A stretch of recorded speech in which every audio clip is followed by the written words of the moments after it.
ભરૂચ નગરપાલિકામાં આકરા ઉનાળાની વચ્ચે મુલાકાતીઓ માટે પીવાના પાણીની સુવિધા ન હોવાના કારણે કોંગ્રેસે અનોખો વિરોધ કર્યો।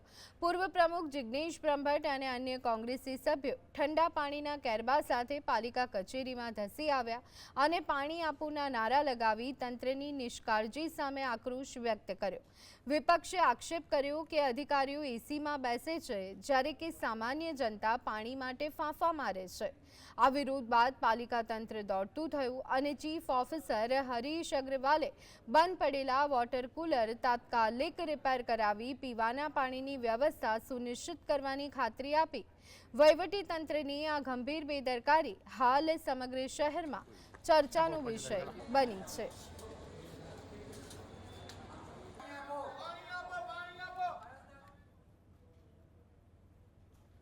पानी नहीं आपी शकीए तो कई नहीं तो कई घरे तो पानी नो फोर्स ना हो तो कई नहीं, पण अहींया जे अरजदारो आवता होय ते लोकोने कम से कम पानी तो पीवानुं आपवुं जोईए।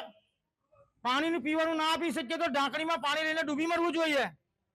दुनियानी एटली बड़ी पवित्र नदी छे नर्मदा नदी, जे અહીંથી રાજસ્થાન, મધ્યપ્રદેશ, મહારાષ્ટ્ર, કચ્છ સુધીનું જો પાણી આપી શકતા હોય તો ભરૂચ શહેરની જનતાને તમે પીવાનું પાણી નથી આપી શકતા, એ આપણા માટે કમનસીબી કહેવાય।